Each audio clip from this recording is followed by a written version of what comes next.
Welcome to the National Political Debates, brought to you by the Jamaica Debates Commission, in association with Jamaica Public Service Company Limited, changing lives with their energy, Canadian International Development Agency, CEDA, and Fodeno and Geddes Foundation, impacting lives, enriching communities.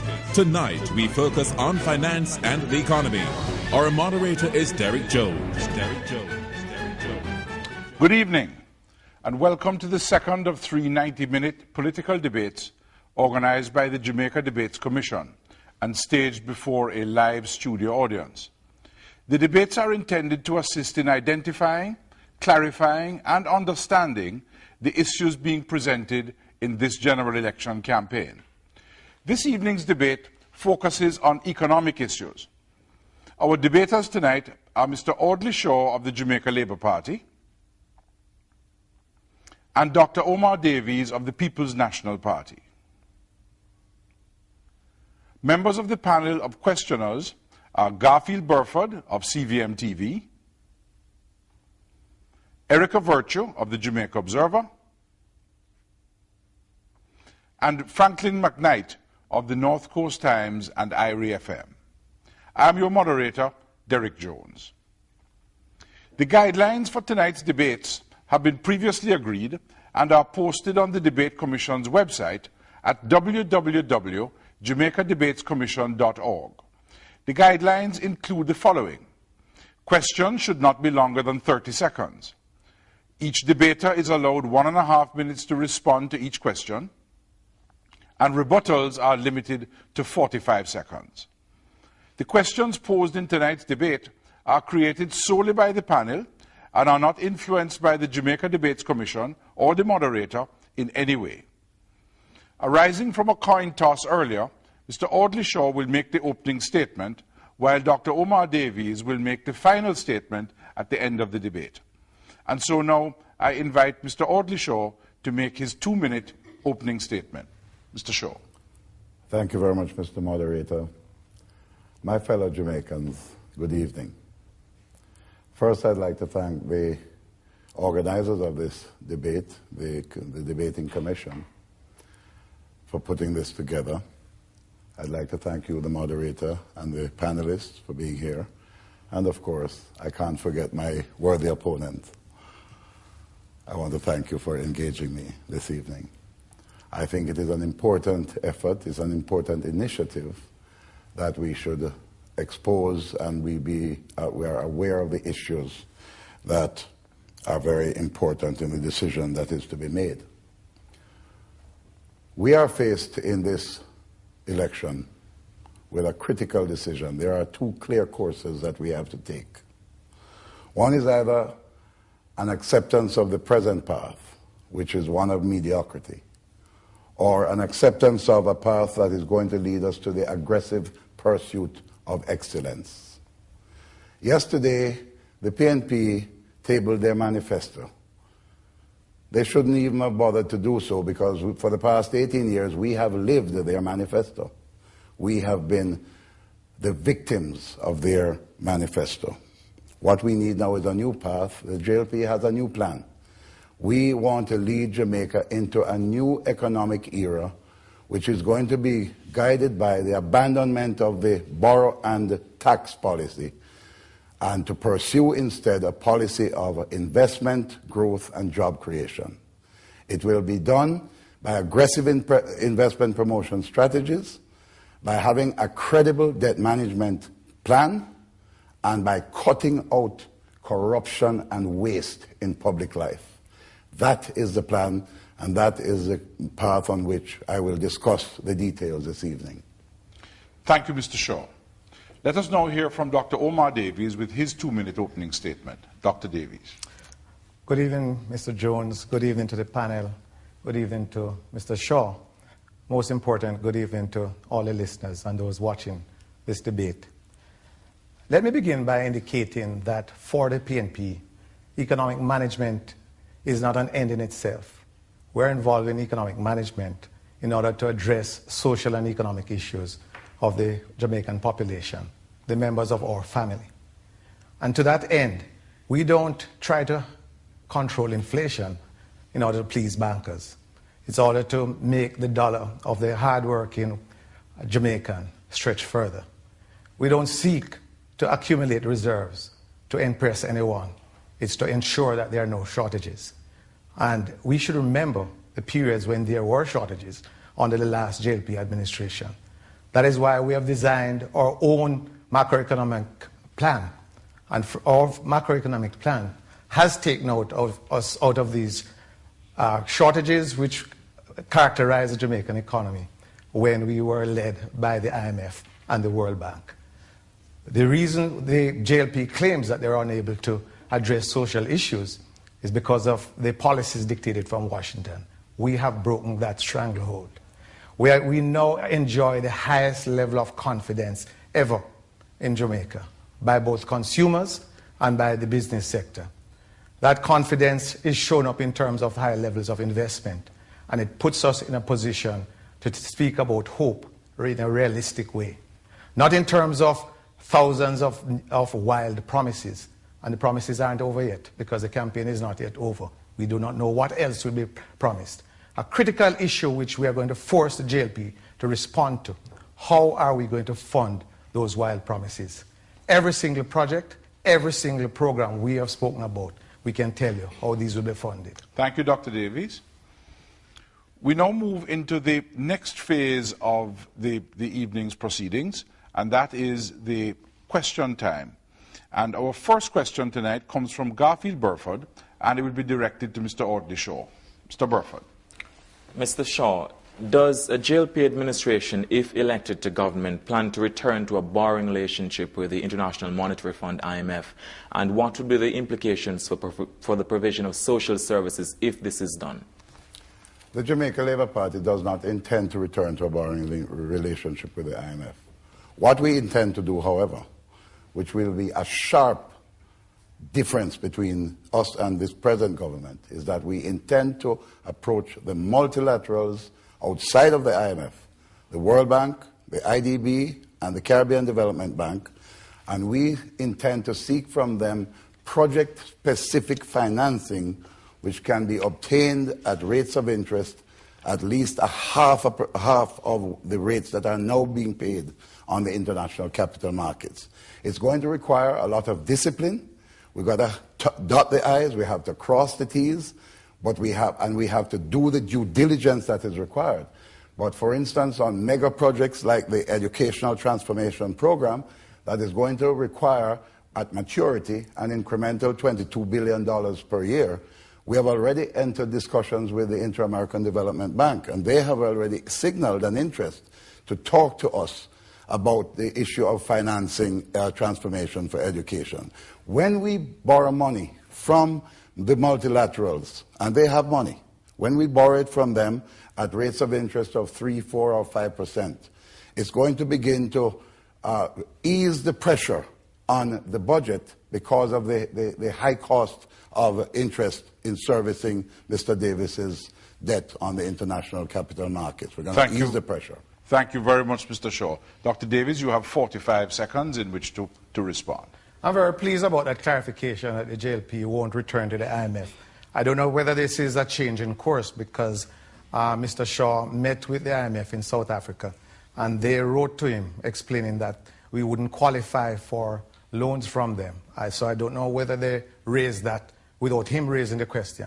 But they pointed out that we didn't qualify for loans from them because our per capita was too high. And they offered to send him a paper and offered to give them policy advice. That was the result of that initiative. As regards the other multilaterals, 14 years as Minister of Finance have made me acquainted with all of these institutions. And there's no cheap money, as Mr. Shaw keeps referring to. Thank you, Dr. Davies. The next question will be posed by Erica Virtue, and that question will be posed to Dr. Davies. Dr. Davies, the opposition leader on the campaign trail has said that you write a check daily for $500 million to pay interest on loans. My question is, how much money are we paying daily for interest on foreign and local loans? And could you outline the new strategies to reduce this? Well, let me deal with the strategies to reduce them. The only way to reduce the debt is to pay it down. We are past the stage of benefiting from debt forgiveness. And the government of Jamaica, and when I say the government of Jamaica, I don't mean PNP government, I mean both JLP and PNP. We have a track record that we pay our debts. So in terms of what new strategy, we have to pay those debts. And let us not fool ourselves that there are opportunities for cheap money which will not be available. The only tactic, the only realistic approach is to pay down the debt, reduce the deficit, and within that context, we will be able to borrow money more cheaply. As regards the writing the check, in any event, I presume that was campaign trail talk. That's not the way debt is paid. The debt is paid when it becomes due, and then you make the payment. So that's making trivial, very serious business. There is debt, and whether PNP or JLP will form the government, that debt will have to be paid. And the only way to reduce that debt burden is to reduce the fiscal deficit, which means living within our means. It will be an interesting issue to indicate, and we're going to come back to this, what will happen if the JLP were to fulfill all the commitments which will involve more debt. Thank you very much, Dr. Davies. Mr. Shaw, you have 45 seconds to comment. You know, it's very interesting that Omar speaks of empty promises. Certainly, at the very top of the list of his own empty promises has to be the promise of reducing the debt burden. Under his tenure, and indeed under the tenure of the People's National Party government, we have seen the debt burden move from $32 billion in 1989 to $954 billion right now and counting. If you add Air Jamaica and Sugar Company of Jamaica, it is well over the $1 trillion mark. Now, there's only one way to get out of this problem. We can't borrow our way. We can't tax our way, Minister. We've got to earn our way, and we've got to put our people to work. Thank you, Mr. Shaw. The next question comes from Franklin McKnight and will be posed to Mr. Shaw. Mr. Shaw, your party has made several promises of benefits to the Jamaican people, including free education, removal of service fees in hospitals, and so on. Now, the fact is that there is a deficit in the Jamaican budget at this time. There is a deficit. There is debt as well. Could you tell us whether the plans of the JLP would add to the deficit, and also how much it would cost Jamaica each year to fulfill those plans? Well, let me say, first of all, let's cover the cost quickly, because the issue of the abolition of the cost-sharing and tuition is $1 billion, because the government's present contribution to half is $1 billion. The abolition of the user fees in hospitals, that's $1.5 billion. And we intend to take that from the National Health Fund. It's now being used for capital works. It should be directed towards the people and that benefit. But on a broader basis, in terms of answering your question, dealing with the fiscal deficit targets and so on, you must grow the economy. Mr. Davis, in his 14 years as Minister of Finance, has grown the economy by 0.8% per year, 11%. That's what Antigua grew by last year. Now, if we were to grow the economy in increments of 6 to 10% per year, and I see them hopping on board with that last night, they're saying 6 to 7% now, that would earn incremental additional taxation of between 12 to $20 billion, that alone. If you find ways to reduce the cost of money, and the cost of money is now going back up under this minister, but if you can reduce the cost of money by a few percentage points, say 3 or 4 percentage points, you have saved on the budget $16 billion. You cut waste, you cut corruption, you cut mismanagement, you save more money. We can find the money. Dr. Davies, you have 45 seconds to comment on that question. I'm putting on my glasses to help Audley. There is also a sugar subsidy, and I just got the latest figures on the sugar output, 110,000 and counting. That would be at 5 US cents per pound, another 800 million.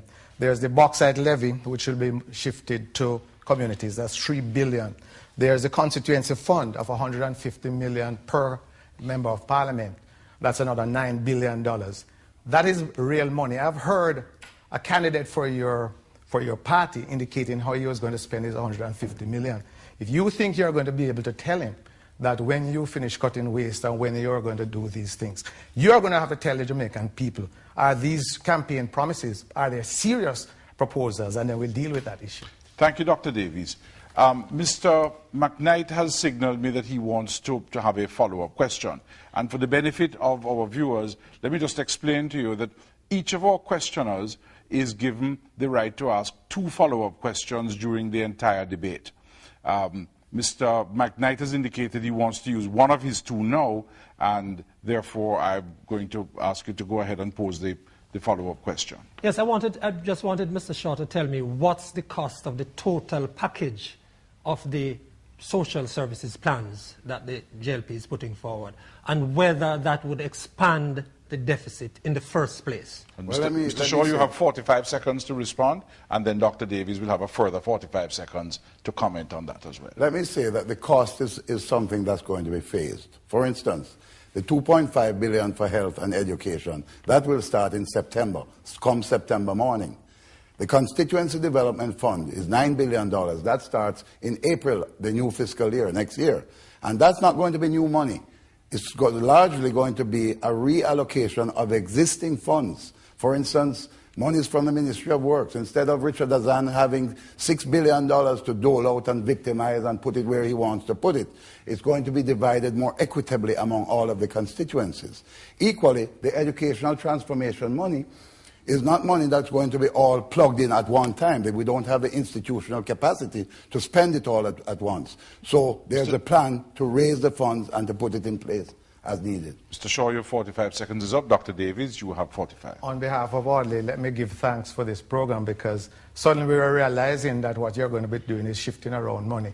That's not what the population believes. That's not what you have conveyed to the population. If what you're talking about all along is shifting around money, then we could always agree and determine how to reallocate. That's not what you said in Parliament. That's not what has been said on the campaign trail. That's not what your representatives believe, and that's not what the population is expecting of you. You're not going to duck it. You're going to explain to us precisely, is this all campaign talk, or were you serious? People are listening, not just in Jamaica, but the creditors abroad are listening, and they want you to answer directly. None of this, we will reallocate. What exactly are you going to do to fund this? Thank you, Dr. Davies. The next question will come from Garfield Burford to Dr. Davies. Dr. Davies, what hope can you give to a person in the 20 to 34 age group, which according to figures last year, October, half of those who are unemployed come from this age group? Why should they have any reason not to languish in hopelessness? If you are re-elected to government, what hope can you give a person in this age group? I give them hope in various ways. In the first instance, we have not had in our history such a period of investment of this level. And I'm not talking about just foreign investment. I'm speaking about domestic entrepreneurs investing. So there are jobs being created in construction. You take a construction of a 500-room hotel, the implications in terms of the demand for food, the demand for beverage, the demand for entertainment. There are possibilities there, and they are real. But there's another level, and I say about a constituency such as I represented and will represent come August the 27th in Parliament. There is a need to not just to look at them and say they're without jobs. They also need skills. And we are broadening the range of skill training opportunities. We're going to expand the interventions of heart.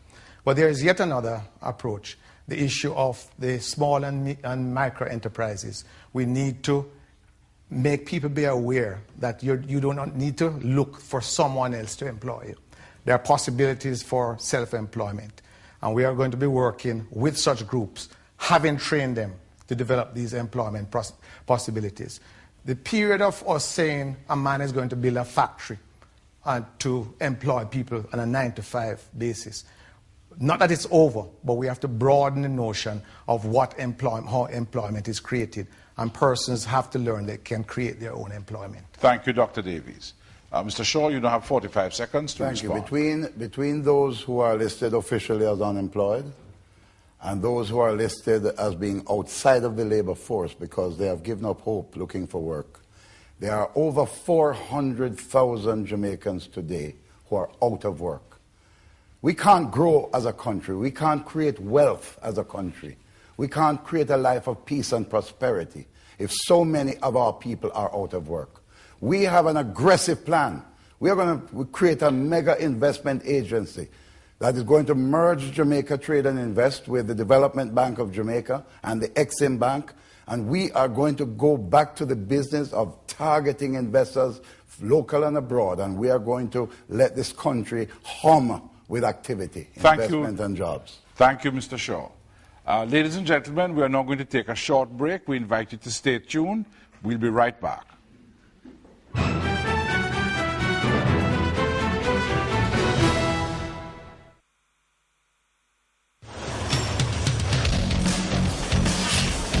Powering economic development.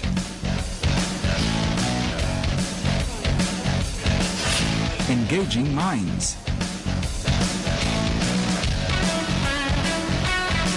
Equipping healthcare. Enhancing decision making. Expanding creativity.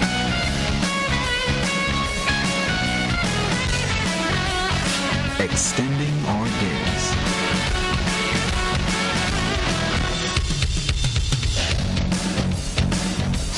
Essential service.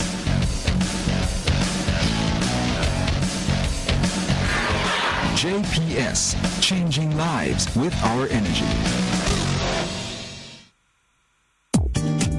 The Deno Geddes Foundation is a charitable arm of Red Stripe. The foundation was formed exclusively for the purpose of carrying out charitable projects aimed at relieving poverty, suffering, and distress among Jamaican citizens. Our mission is about impacting lives and enriching communities. It is for this reason that we've partnered with many public and private sector organizations to enhance the quality of life of our fellow Jamaicans. Red Stripe and the Deno Geddes Foundation have long contributed to nation building. The Deno Geddes Foundation, impacting lives and enriching communities.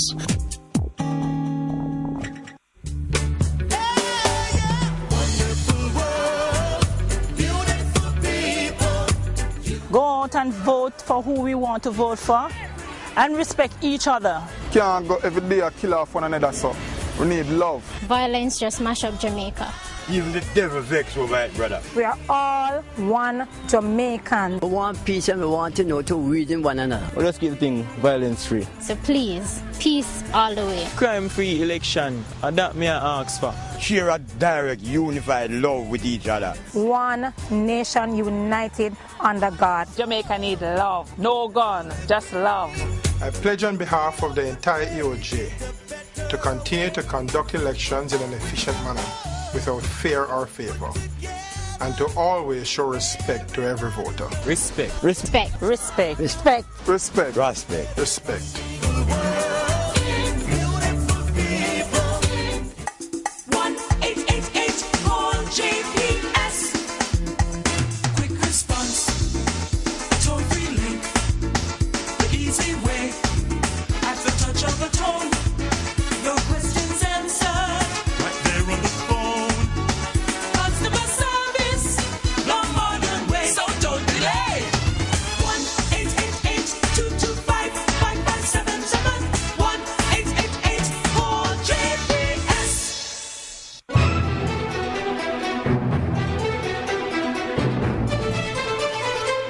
The national political debates are presented by the Jamaica Debates Commission in association with Jamaica Public Service Company Limited, changing lives with their energy, Canadian International Development Agency, CEDA, and Deno Geddes Foundation, impacting lives, enriching communities.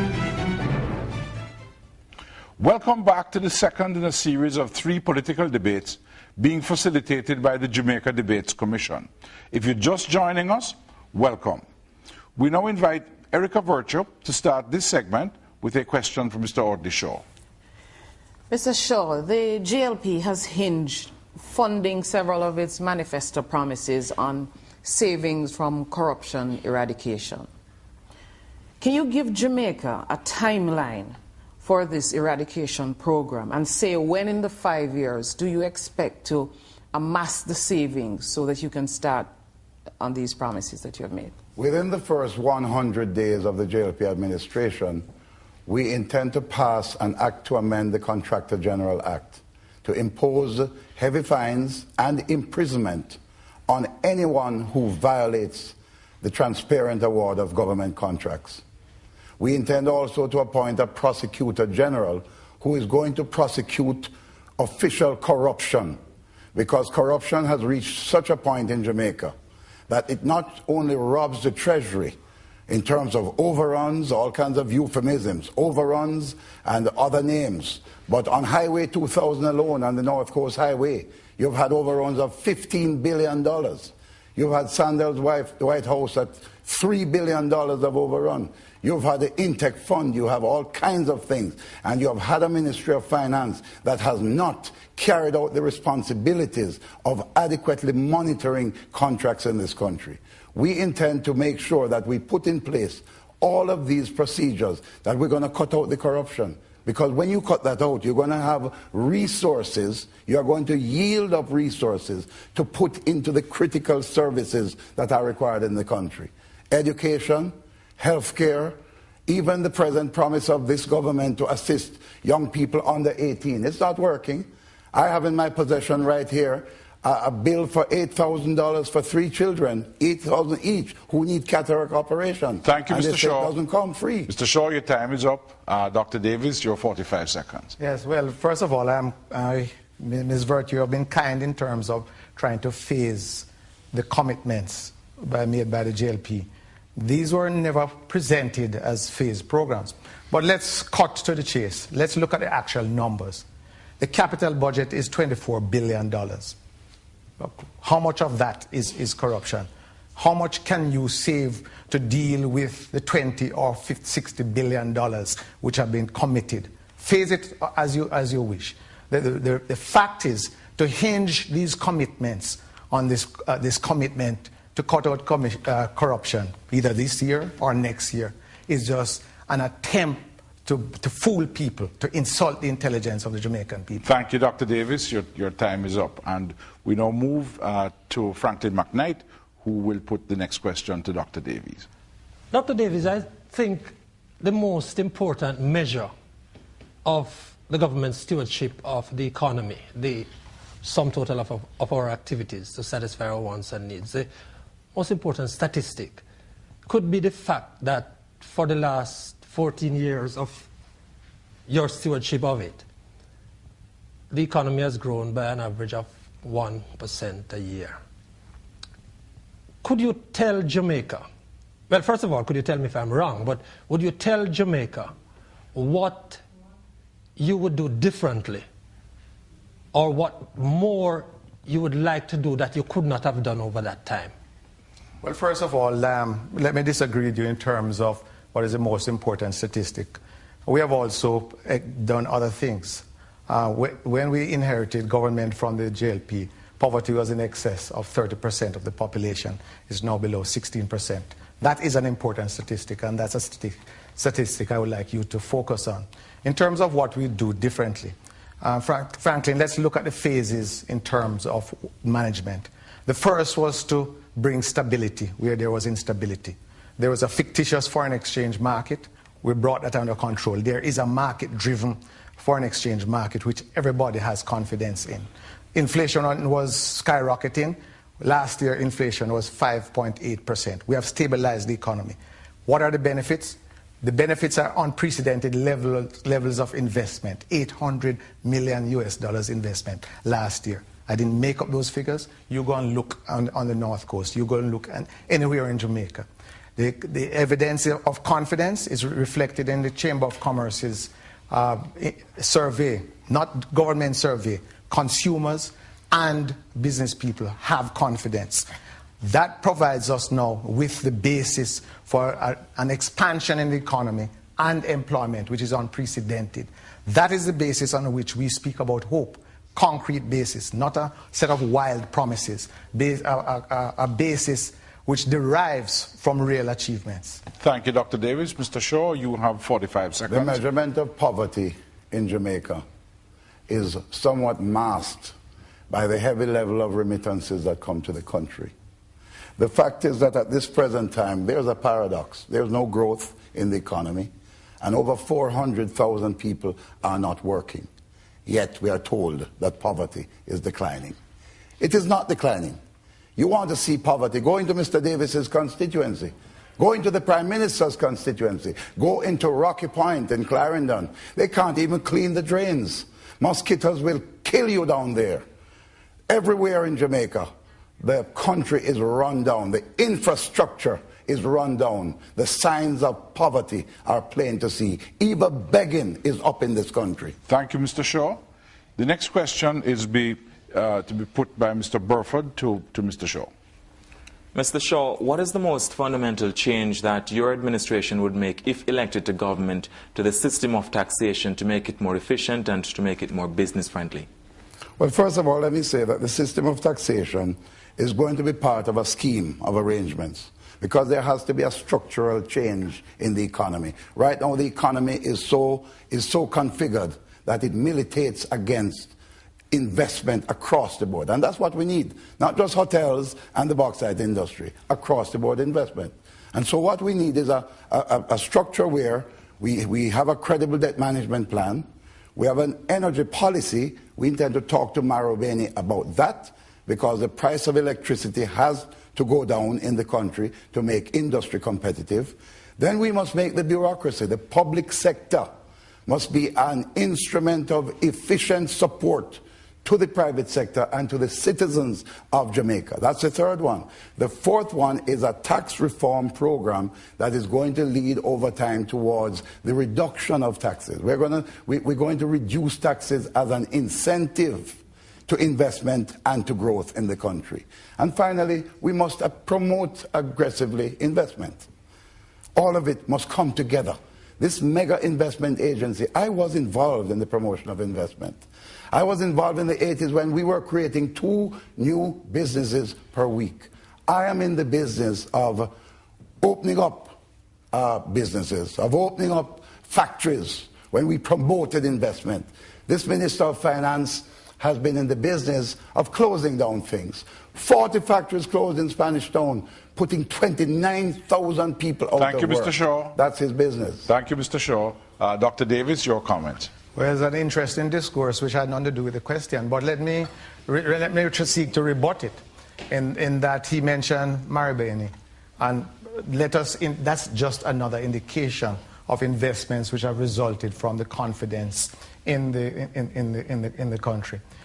In terms of actual tax reform, the second major study of tax reform was completed 3 years ago, and we're in the process of implementing the major recommendations coming from the Matalan Committee. Basically, we are seeking to simplify the system and make it more equitable. The critical issue is to bring into the tax net those persons who are earning income but who are not paying their fair share. That is the major thrust of the PNP. Thank you, Dr. Davies.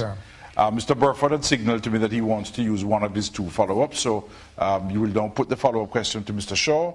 He'll have 45 seconds, and then Dr. Davies will have 45 seconds as well. Mr. Burford. Mr. Shaw, just wanted to know definitively, what change would you make to the current system of taxation? Because you seem to be talking about a phased approach to using taxation as an incentive. But the present system of taxation, what would you do about it to make it more efficient? Simply making the point, of course, that it's part of an arrangement, a scheme. And of course, we intend to deal with the issue of the consolidation of the statutory deductions. That will be done. And of course, the sanctity of the NHT and the NIS contributions, that will be preserved. But we intend to also have a national health service in which the National Health Fund is going to be merged with some of the proceeds in the consolidation process.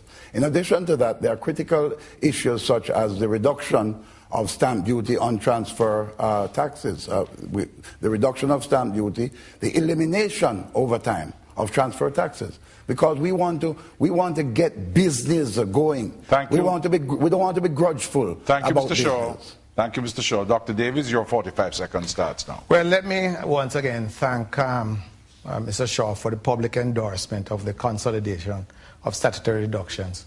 It's apparent that he got to read the copy of the paper I sent to the leader of the opposition, outlining our specific plans in that regard.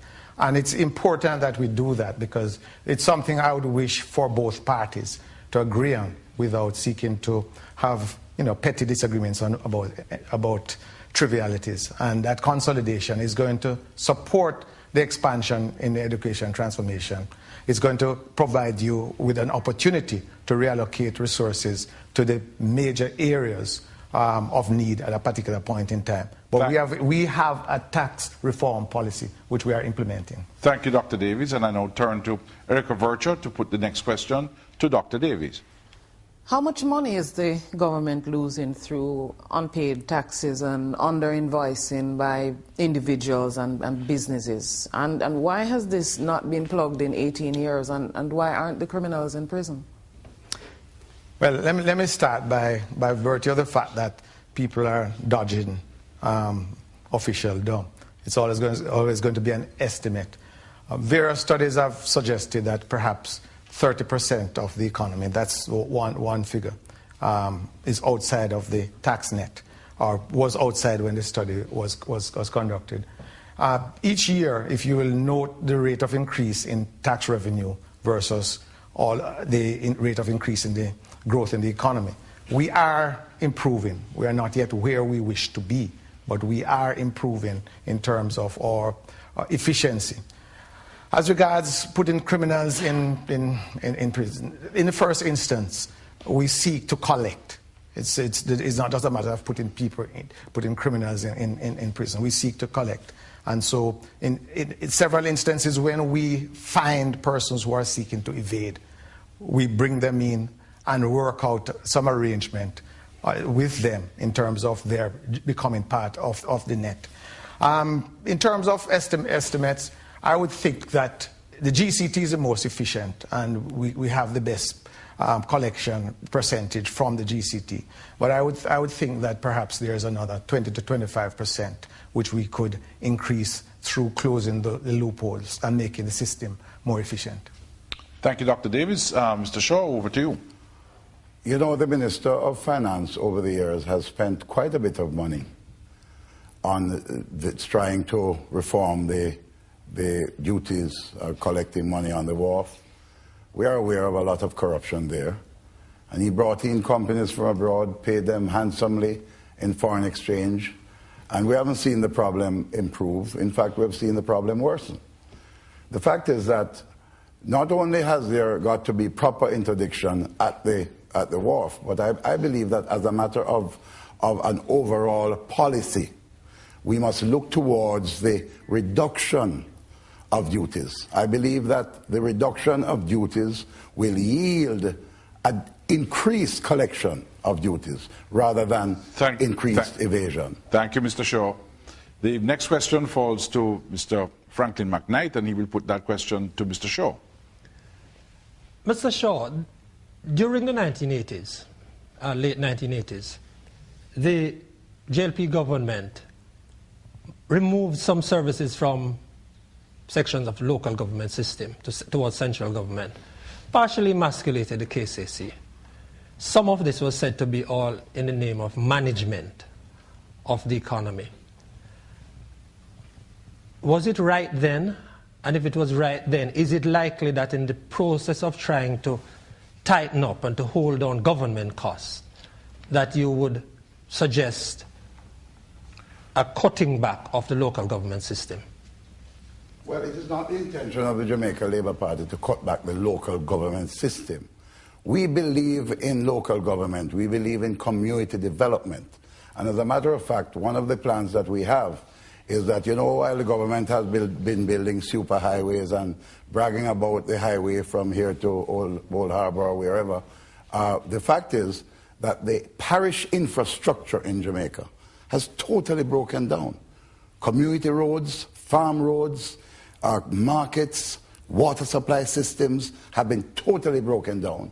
And one of the things we intend to do is to arrange proper funding for these kinds of activities. And we are going to do it in a way that we are going to preserve the parish council system, but we do not intend to keep a bureaucracy called a Ministry of Local Government, where what you have is a Minister of Local Government who, instead of enhancing the process of community development through parish councils, he becomes an impediment, he becomes a political victimizer where he withholds resources from the parish council system. We are not going to tolerate that. We are prepared to abolish the ministry, and we are prepared to make sure that we have strong, accountable parish council systems that will account to the Auditor General in a similar way as the Parliament accounts to the Auditor General. Thank you, Mr. Shaw. Dr. Davies, over to you.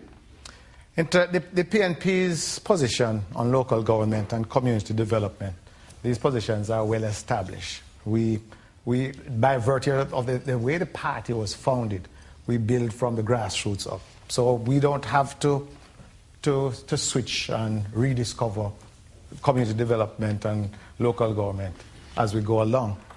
But one of the things which worries me about many of the proposals put forward by the JLP is that we will find the resources. Resources are finite, and simply speaking about the problem and wishing won't let it happen. There are specific things which can be done in terms of giving the local authorities additional taxation powers such that they can enhance their level of revenue. Time is up, Dr. Davies. Thank you very much. And I now turn to Mr. Garfield Burford, who will put his question to Dr. Davies. Thank you. Dr. Davies, you had confessed to spending public resources in a way to give advantage to your party in the last election of winning that election. How does the Jamaican public know that you wouldn't do that again, or even haven't started doing that? Well, I never made any such confession. What happened in the year 2002 was that we were hit by a series of hurricanes and bad weather, and we were faced simultaneously with additional needs in terms of repairing infrastructure, bridges, roads, etc. And what I did say in that speech at Meadowbrook was that I continued the normal capital budget even whilst attending to these additional needs. How does the public know that this wouldn't occur this year? I don't know whether you read the newspapers, but a recent article spoke to the fact that up until the end of July, the budget, we were on target in terms of, we were better than target in terms of expenditure and in terms of revenue. We are in the middle of August, and if such an act were being contemplated, I figure you would have seen this by now. That 2002 speech was an unfortunate speech, but I think they have milked it as much as possible. The fact is that every single cent which was spent in terms of additional expenditure was on repairing infrastructure which had to be dealt with. And that is the truth. Thank you, Dr. Davies. Mr. Shaw, your time starts now.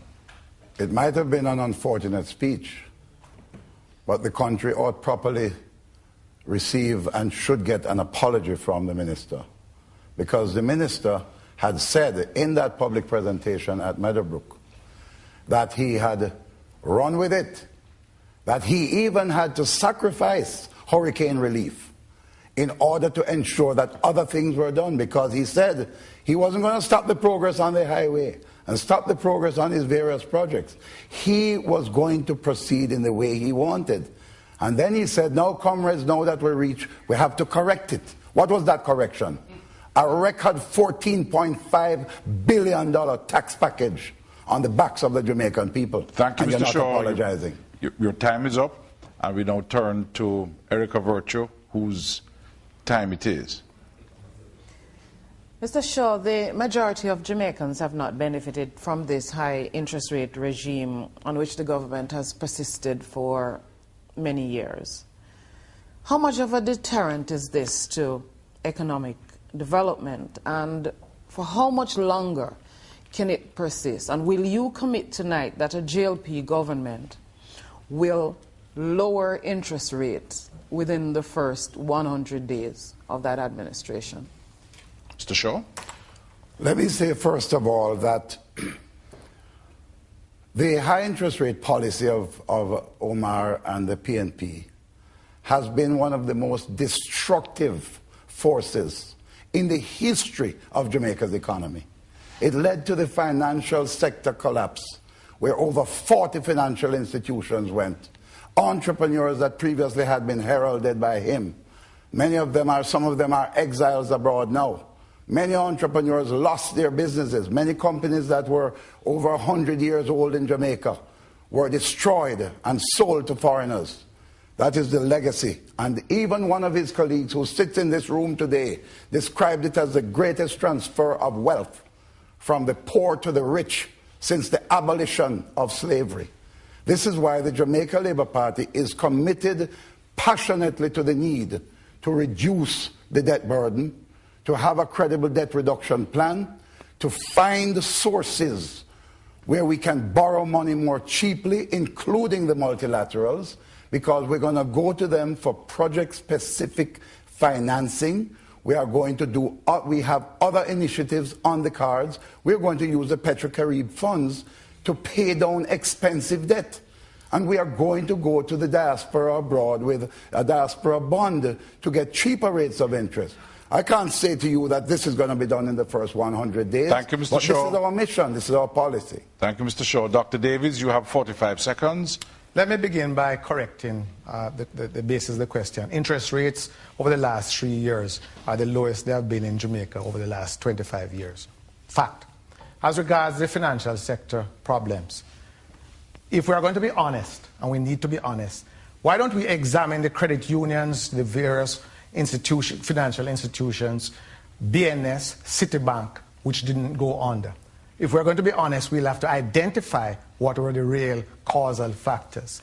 Now let's deal with the issue of interest rates and this going to the multilaterals. We are maxed out in terms of, maxed out means we are borrowing to the limit of what we can get from those institutions.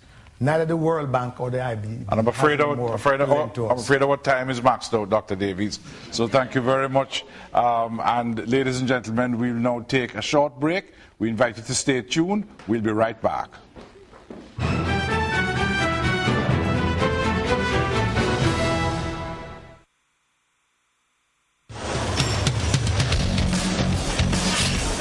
Powering economic development.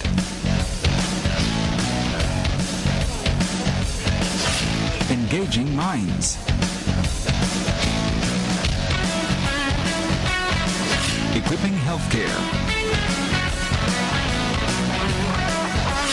Enhancing decision-making.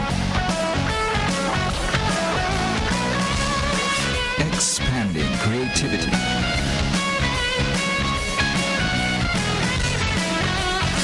Extending our days.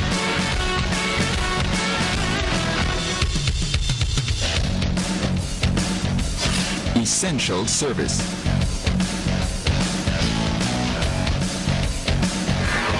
JPS, changing lives with our energy.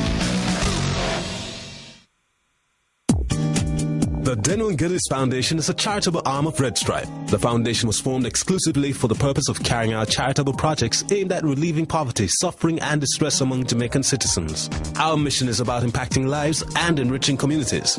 It is for this reason that we've partnered with many public and private sector organizations to enhance the quality of life of our fellow Jamaicans. Red Stripe and the Deno & Geddes Foundation have long contributed to nation building. The Deno & Geddes Foundation, impacting lives and enriching communities.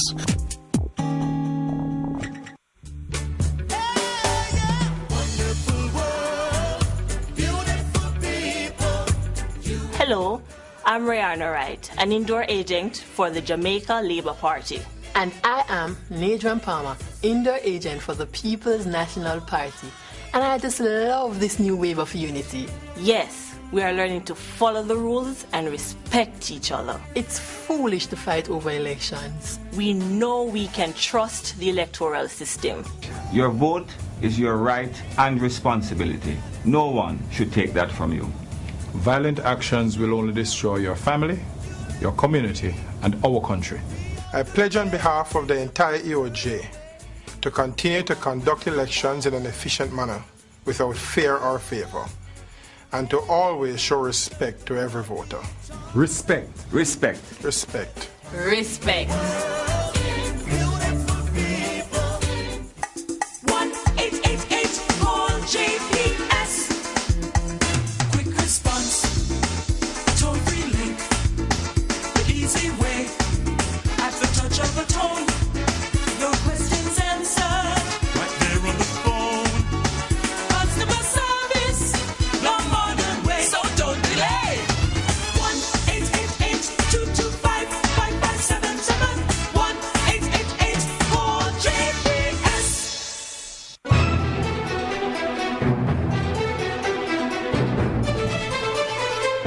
The national political debates are presented by the Jamaica Debates Commission in association with Jamaica Public Service Company Limited, changing lives with their energy, Canadian International Development Agency, CEDA, and Dano and Geddes Foundation, impacting lives, enriching communities.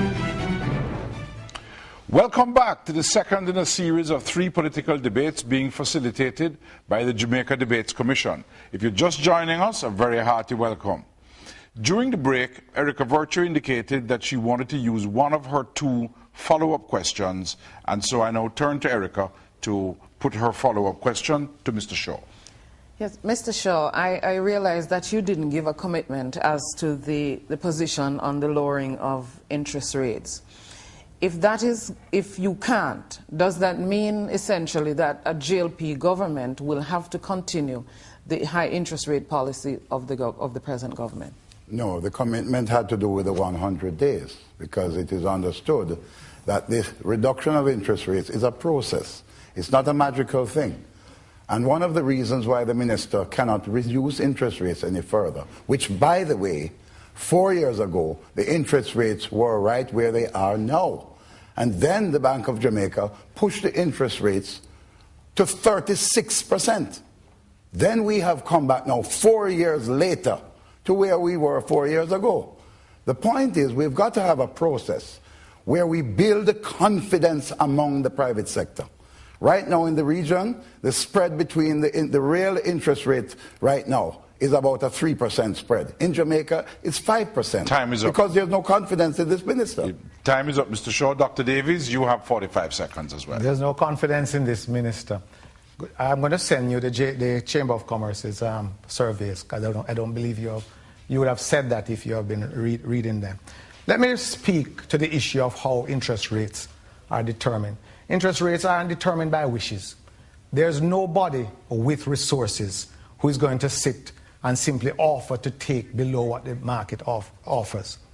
You all know this. Anybody out there realize the level of sophistication of the public? They are now searching around for the best interest rates. So this pie-in-the-sky dream that the Minister of Finance is going to say, in the national interest, you take below market interest rates. It won't happen. Thank you, Dr. Davies. Mr. Franklin McKnight has the next question. He will pose that to Dr. Davies. Dr. Davies, I want to pursue the point I raised earlier about the growth, and to ask you again, what would you do differently to generate the level of growth in the Jamaican economy to get us to the levels now seen in the Eastern Caribbean, in the region, not to speak of China and India and so on. But what would you want to do differently, and what could you do in the next 5 years that you couldn't have done in 14? Where we are now is perhaps the most exciting period in terms of a platform for growth. The level of investments, the diversity of these investments provide us with the opportunity for growth in a range of sectors. What is critical is for us to energize and work with the small and medium and micro enterprises in particular to exploit these benefits. When you ask what would I do differently, you want to know, frankly? We should have broken with the IMF earlier. We should have designed our own macroeconomic program earlier. When we designed our macroeconomic program, which is another reflection of this PNP administration's confidence in domestic capabilities, when we designed our own macroeconomic program, We brought inflation down, controlled inflation. We started building up foreign reserves. Under the JLP administration, our foreign reserves had a big minus sign in front of it called minus $875 million US. We built reserves to the point of 2.3 billion. We stabilized the foreign exchange market. We did all the things we had hoped for. And if you ask me what we should have done differently, we should have taken that step earlier. Having taken that step, the confidence is there. The confidence is both domestic and external. And on the basis of the level of investments which we now have, the growth is going to be coming. It has already started. Thank you, Dr. Davies. We now turn to Mr. Shaw for 45 seconds. Am I believing what I'm hearing? That after Mr. P.J. Patterson told the IMF, ta-ta, in the early 1990s, that the minister is now seeking to blame the lack of growth on the fact that they never left the IMF early enough? I can't understand that. The fact is that this government doesn't seem to have a concept of how to generate growth. They don't have a concept of how to get broad-based economic development and investment across the length and breadth of this country. He has bucked up into some tourist investment and bauxite.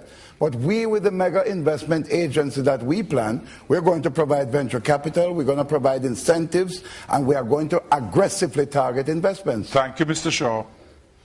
The next question goes to Garfield Burford, who will put the question to Mr. Shaw. Mr. Burford? Mr. Shaw, since the JLP had been in office in the 1980s, certainly a very different time period from now. Certainly the geopolitical situation, the social situation, those are different now than they were in the 1980s. How do the Jamaican people know that you are fully conversant with these changes which have occurred? And what would you say is the single most significant and important variable which is different now than it was in the 1980s? And how would you accomplish that? How do you tackle that? Well, certainly we now have a much more highly globalized economy, and we have to recognize that the changes that pertain to that. But certainly what we do realize that we must do is to make sure that we train our people, and we have to target the appropriate industries that can become a real tool of economic development for Jamaica. Take the business, for instance, of business process outsourcing. The minister is responsible, Mr. Paulwell, has totally destroyed it. The Intech Fund, the entire capacity of that industry has been destroyed. But because of our location in relation to North America, the fact is that if we were to target that industry properly and yield just 1.5% of that industry, it could generate over 100,000 jobs in Jamaica today. In the same way, we have too much idle lands in Jamaica. I'm developing greenhouse technology in northeast Manchester to show the way to the future for agriculture. We are losing our land to bauxite, and we need now to use technology on smaller acreages to get our production going so we can sell the produce to the tourists and hotels rather than importing the produce on the same planes that fly them in. We've got to be proactive, and we have to be disciplined and active in promoting investment. Thank you, Mr. Shaw. Dr. Davies, your 45 seconds. Yes, even when one is engaging in self-aggrandizement, we need to stick to the facts. You are not promoting greenhouse technology. It's a Ministry of Agriculture initiative, and that Minister Clark has told you that repeatedly. Stop doing it. In terms of bucking up into investments, 800 million is a lot to buck up into. 600 million last year is a lot to buck up in. It's a very naive view of how you attract investment, and for someone who worked with JAMPRO. What has he learned? That's the question. What has he learned? It is not much. I heard him speaking about dotting the I's and crossing the T's with the multilaterals. That's a euphemism for saying we are going to go back to accept IMF and World Bank policy. Thank you, Dr. Davies. Mr. Burford has signaled he's going to use his second and last follow-up. So to Dr. Shaw. Mr. Shaw. Mr. Shaw, what you have said doesn't sound to be fundamentally different from what the government has been doing. The government has also sought to attract big mega investments, for example, Harmony Cove. How do we know that what you are proposing would be fundamentally different, one, and two, would make sure that there are jobs, because there wouldn't be only growth, but growth with jobs, and two, will encourage economic growth? How do we know that? First of all, Minister, my greenhouse technology project was started between the Christiana Potato Growers Co-op and me. SESP funds was the first money put into that project. The ministry came later with a contribution of $2 million. The problem here is that we have to harmonize large mega investments with small investments. The fact is that we must get hundreds and thousands of small businesses going. We've got to get our farmers energized so that we can get rural Jamaica greening all over rural Jamaica. Then we can create our cottage industries, our processed foods export industries. But we need a mega agency, a hands-on agency to get it done. And that's what this government is not doing. And we now need to give Dr. Davies his 45 seconds to respond to the follow-up question. Dr. Davies. The notion that the creation of an institution is the solution is a very naive one. With the existing institutions, and yes, there's room for streamlining, we have had the most successful period of attracting investments from abroad. But we have also had the most attractive period to stimulate domestic investment. Tankwell, a Jamaican company, is about to invest over $35 million US in developing a port in Rio Bueno. It's going to change the whole picture in terms of development for that stretch. There are a whole range of developments which are taking place. And it's important that rather than pointing to what has not happened, we point to the opportunities which can be exploited. Thank you, Dr. Davies. I now turn to Erica Virtue for a question to Dr. Davies. Erica? Dr. Davies, I'm still a little bit fuzzy as to the JLP's explanation as to how they would fund their budget. And so I'm going to ask you, if the manifesto that the JLP provided, if that was provided by you word for word, promise by promise, what would a government have to do? Outline to me what a government would have to do to fund them. Well, Erica, it's fascinating, and I understand why that you are asking me to explain but I understand why, because you have tried with Audley. What a government would have to do, you have one of four things, or a combination of the four things, which you would have to do. You'd have to come with the most massive tax package in the history of this country. You'd have to go around cap in hand and beg. You'd have to borrow and then increase the deficit. Or you'd have to seek some debt forgiveness somewhere. But any of those combinations, unless you're guaranteed that someone is going to forgive a great deal of debt, implies a major increase in the deficit. I have done the basic calculations, and I've used Audley's commitments in the budget debate, and I've used Mr. Golin's commitments in the budget debate, and I gave a figure then of over $16 billion. But they have made more commitments as they're gone. And what worries me is that the campaign isn't over. Why does it worry me? Not just the fact that they are taking the Jamaican public for a ride, but there are people abroad who may take them seriously. I know we don't. But there are people abroad who may say, if you're going to have this additional debt, how will you service that debt?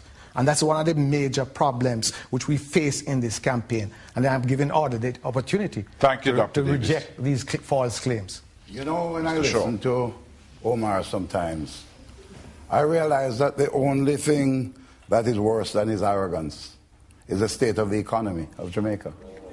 Only thing that's worse. The only thing that's worse. Because the fact is that I could not understand that a country that has grown by 28% since 1989, cumulatively, while countries in this region, Trinidad has grown by 140% St. Kitts, Antigua, Barbados, name them. They have grown by in excess of 100%, but we have only grown by 28%.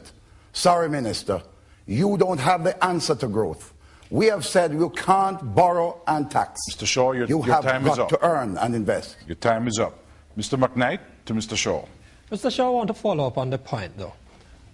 Can you give the Jamaican people an assurance that were your party to become government, that in the first year, at least, maybe 2, that there would be no new taxes or no increased taxes based upon these promises or based upon any reason that you might give, the first case? And secondly, must we really believe that you can pull people together in a room, wherever they're from, and reduce the interest rates by that process? Let me start with the second one first, because nobody has ever said that. The concept of a partnership for progress with the private sector, which is one that has escaped Omar's ability to put together, is that we have got to have a real partnership. What they had in terms of a draft was one that it was full of platitudes, but no real commitment from government. What the Labour Party has said is that we intend to enter a social partnership with all of the stakeholders, but we are going to say to the private sector, we are prepared to stick to certain rigid fiscal discipline with prudence, not running with it, cut out corruption and waste, and we are going to find ways to control our deficit, not give us a deficit target of 2.5% as Omar did last year, and it was more than doubled to 5.4%, showing the kind of indiscipline in running the country. We are saying that there is a whole scheme that has to be put together in order to accomplish the objective of reducing interest rates. And number one among them, the confidence factor. Despite the so-called survey of business confidence and so on, why is it that the private sector is not demonstrating the requisite confidence that though the minister admittedly reduced inflation, they are not allowing a reduction in interest rates? Why is it going back up now? Thank you, Mr. Shaw. Over to you, Dr. Davies. The confidence factor. The real fact is that the private sector, and when I speak of private sector, when the PNP speaks of private sector, we aren't talking about a couple of people gathered over lunch and having their own discussions. I'm talking about farmers, I'm talking about small enterprises. But there's one point I want to make. Whenever in debates, and I have debated Audley many times in Parliament, whenever a point has struck home, then he goes to the arrogance issue. You are not going to escape answering the people. The panel has been asking you. I am asking you. The country is going to ask you. How are you going to fund all the wild promises you, your leader, and the rest of the JLP have been making? Thank you, Dr. Davies. We now turn to Mr. Garfield Burford, who will put the next question to Dr. Davies. Dr. Davies, you said in a recent budget presentation in Parliament that it is imperative for the administration to get investors to start putting their money in the real sectors of the economy which can create jobs and so on, and take it out of safe government paper. How much is that a function of the failure of your economic management, and what assurance can you give in this regard that that situation won't pertain if you were to remain in office? It has started. You speak to the bank managers. Bank managers are going out looking for projects. The fact is that if you look at the profits for the financial institutions in terms of the amounts accredited to interest, the differential in interest, it has started.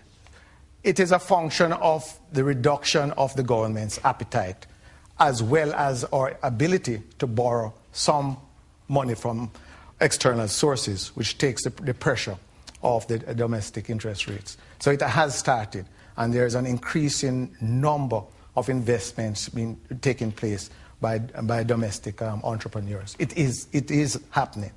But in addition to that, the extent to which you have foreign entrepreneurs who do not necessarily have to rely on the domestic market, that also creates more space in terms of availability of resources. Final point I want to make in that regard, when we speak about confidence, the confidence in the Jamaican government, the confidence in our macroeconomic policy is such that a firm such as Digicel borrows abroad based on Jamaica's performance. Their bonds are sold virtually as twins to the government of Jamaica bonds. So there is confidence. There are increased inflows, which will then release additional resources for domestic entrepreneurs. Thank you, Dr. Davies. Mr. Shaw? You know, I'm not surprised at the minister's inability to contend with the issue of growth adequately, because all we have is his record. His record is dismal. He says we are making wild promises. I'm making the point to this country that if we put our people to work, we will be able to earn our way. I wonder what's so difficult to understand about that. I know the people of Jamaica will understand that. And I'm saying that what we have to do is put in place a system that everybody has an opportunity. The small farmers have an opportunity. Young men and women, as they see me on the road now, they are looking to us. They say, Mr. Shaw, beg you, give us some hope. And we are going to give you that hope, because there is hope. Mr. Shaw, you're out of time. We thank you for the comment. Ladies and gentlemen, we're now going to take a short break. Please do stay tuned. We'll be right back.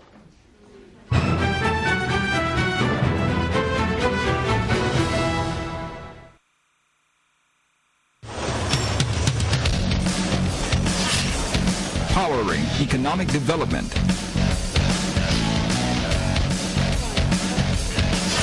Engaging minds. Equipping healthcare. Enhancing decision making. Expanding creativity.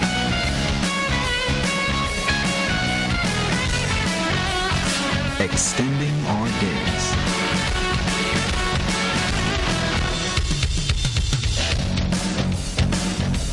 Essential service.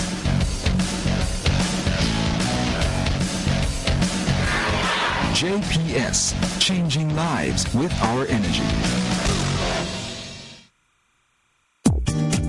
The Deno and Geddes Foundation is a charitable arm of Red Stripe. The foundation was formed exclusively for the purpose of carrying out charitable projects aimed at relieving poverty, suffering, and distress among Jamaican citizens. Our mission is about impacting lives and enriching communities.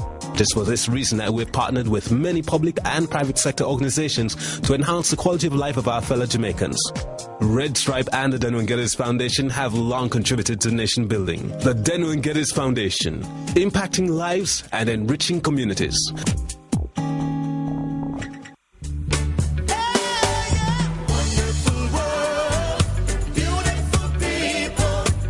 Go out and vote for who we want to vote for and respect each other. Can't go every day and kill off one another, so we need love. Violence just mash up Jamaica.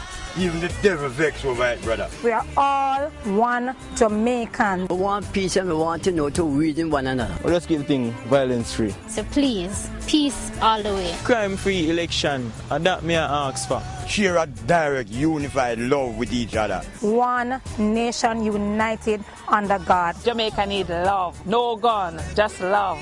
I pledge on behalf of the entire EOJ to continue to conduct elections in an efficient manner, without fear or favor, and to always show respect to every voter. Respect. Respect. Respect. Respect. Respect. Respect. Respect.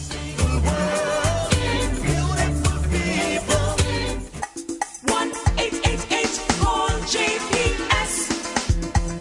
Quick response, a toll-free link, the easy way, at the touch of a tone. Your questions answered right there on the phone. Customer service, the modern way, so don't delay. 1-888-225-5577. 1-888 call JPS.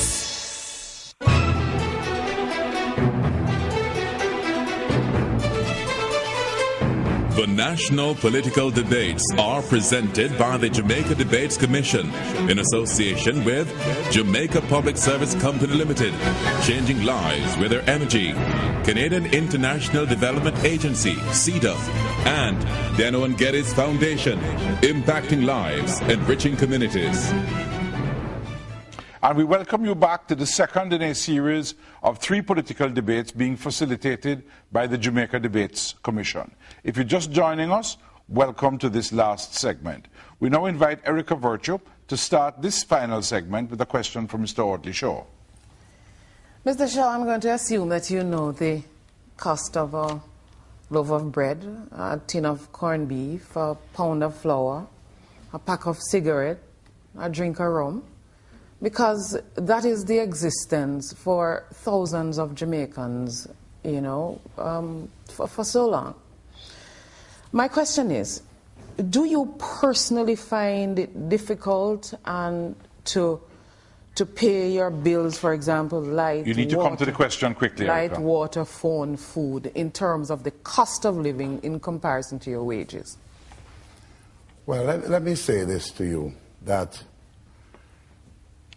the cost of living in this country is very high. The cost of electricity sometimes approaches the cost of a mortgage or the cost of rental payment. People in this country are having a very, very difficult time making ends meet. They're having a difficult time putting together the light bill with the grocery bill, with the school bill to send the children to school. People are stressed out in this country. And they are stressed out because we are not growing. The only thing that is growing in Jamaica is poverty. Poverty is growing. Take away remittances and you find poverty is growing. People are suffering. My farmers in northeast Manchester, 18 years ago, sold a pound of yellow yam. And they could buy, $6 was it was for. They could buy $1 US, they got 50 cents change, and they bought a pack of sachet milk powder. Today, that pound of yellow yam sells for $15. That's 20 cents US. But that is the price of everything has gone out of the roof since that time. And this minister is coming to tell that small farmer that poverty has gone down under his administration. We've got to turn it around. We've got to create wealth in Jamaica. Thank you, Mr. Shaw. Dr. Davies. I thought that Erica's question is whether Audley was able to live within his income. His income is not much different from mine, and I do. It requires discipline and budgeting. You expend less than your revenue. That is the same principle which holds in trying to run a country. You seek to spend less than you collect, or as close to your revenue as possible. So if you ask me that personal question, I budget very carefully on a personal level, and I ensure that I pay my bills, light bill, water, whatever. I seek to budget and pay my bills. Yes, that's my answer to you. Thank you, Dr. Davies. The next question is from Mr. Franklin McKnight to Dr. Davies. Mr. McKnight. Dr. Davies, in doing this thinking about tonight, I spoke with several people, including some business people. And one businessman I spoke with said the most important thing that had happened to him and he thinks to the country's economy were the conditions that led to the creation of FinSAC. Not FinSAC itself, but the conditions. And he said that included... Mr. McKnight, you need to come to the question, that included please. The high interest rates. Would you agree, and do you see Jamaica still hurting from that? As he has said, that small business people are still scared of that. Thank you, Mr. McKnight. Dr. Davies?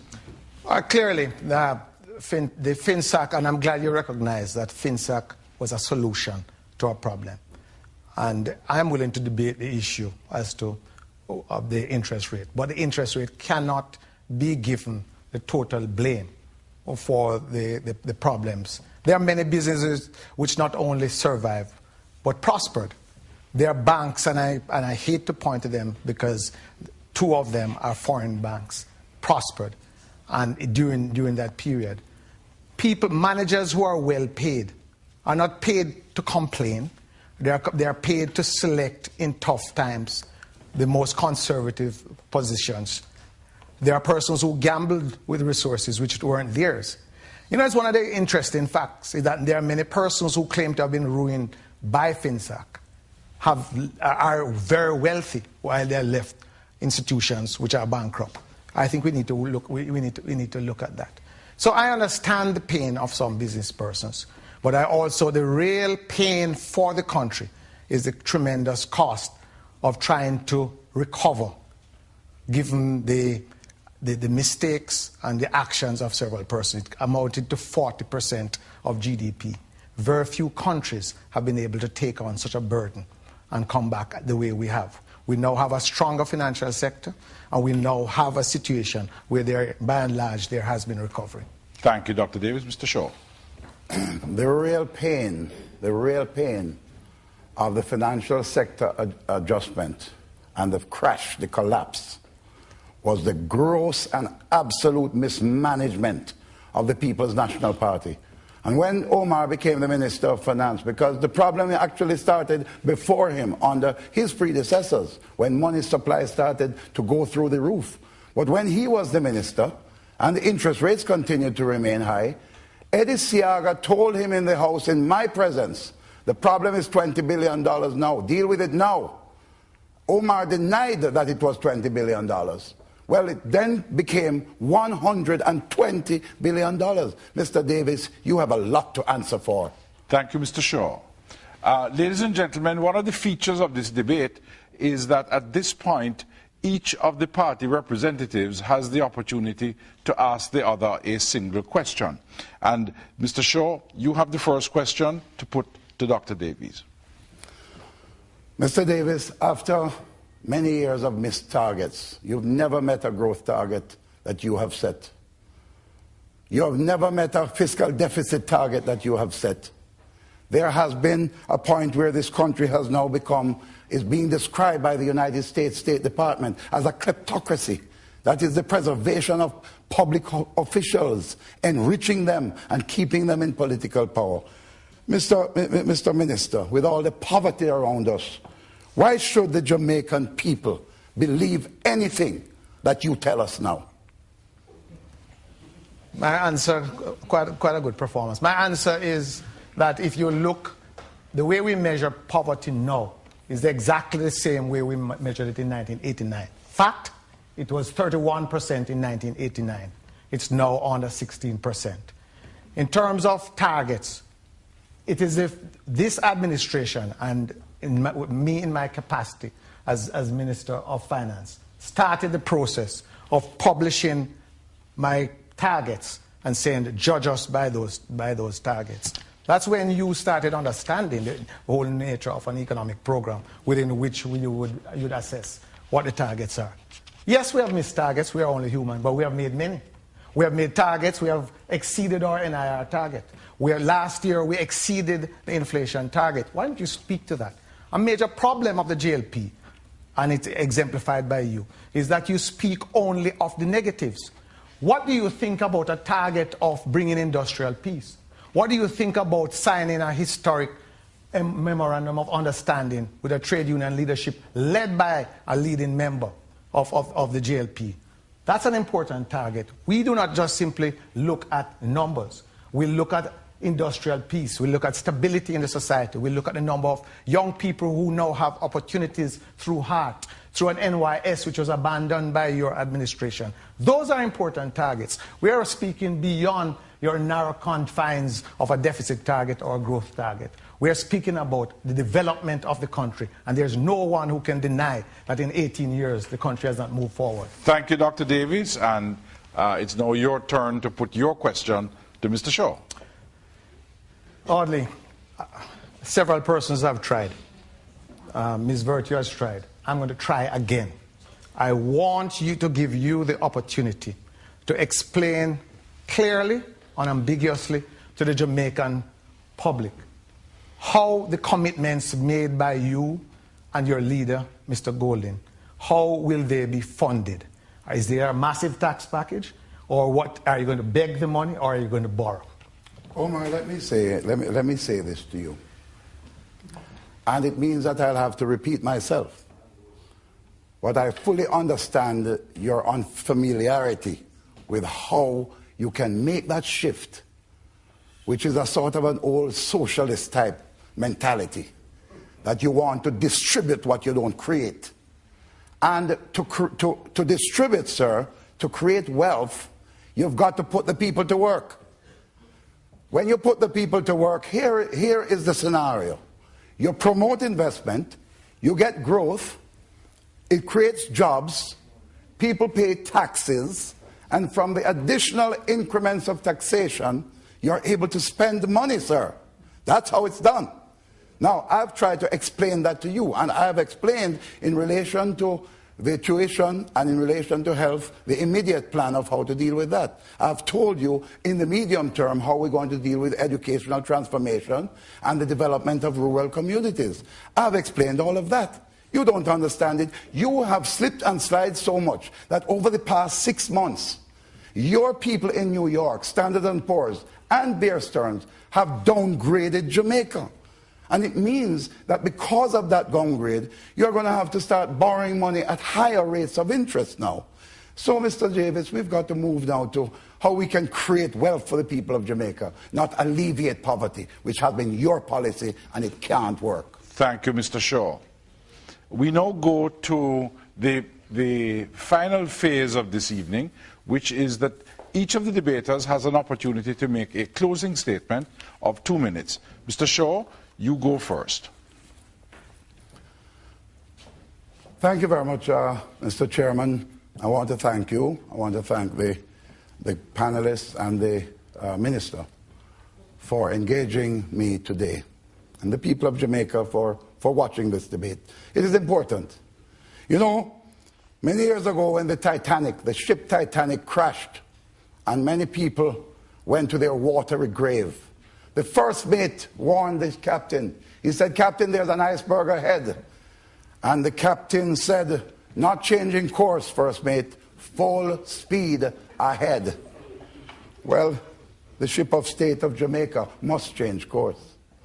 It has to change course, because there has to be a better way. There has to be a better life for our people.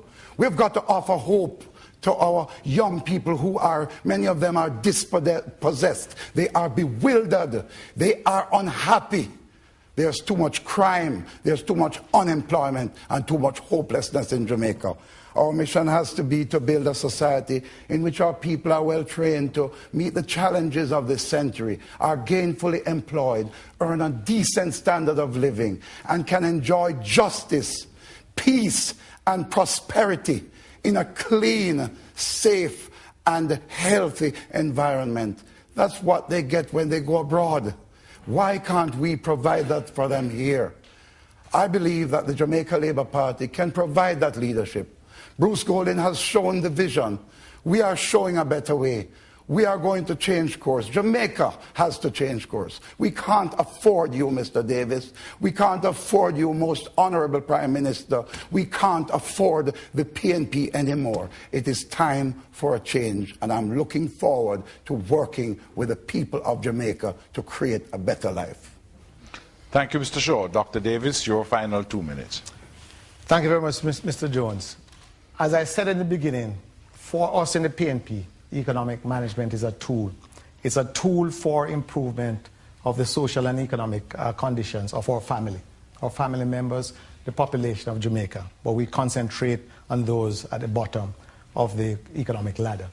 This has always been our mission. This has been the mission of the PNP. It has informed every single policy step we have taken. And the PNP has been the initiator of any significant social policy changes, of every significant social policy change in Jamaica.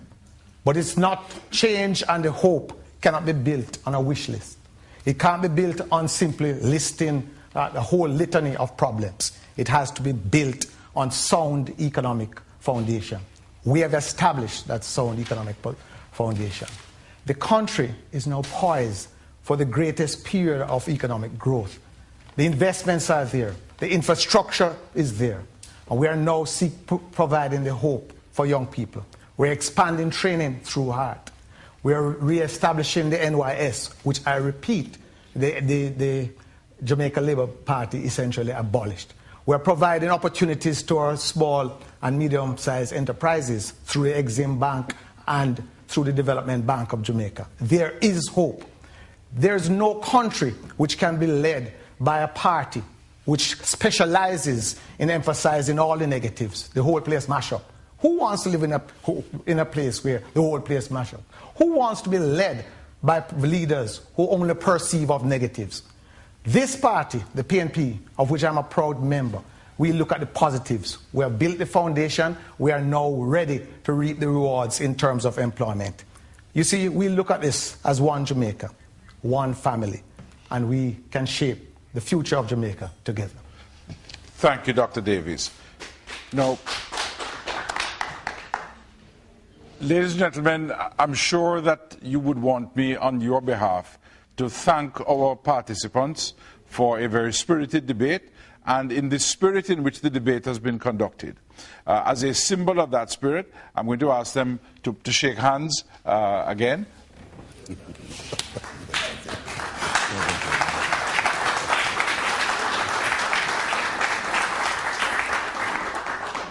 And also to thank our panelists for the participation, without which we would not have had a debate. And that, ladies and gentlemen, concludes the second debate between Mr. Audley Shaw and Dr. Omar Davies. We thank you both again, the candidate for the Jamaica Labour Party and the candidate for the People's National Party. Join us again on Saturday, the 11th of August, that's tomorrow night, at 9 p.m. for the leadership debate from the Jamaica Debates Commission between Mr. Bruce Golding and Mrs. Portia Simpson-Miller. I'm Derek Jones. Thank you very much, and good night.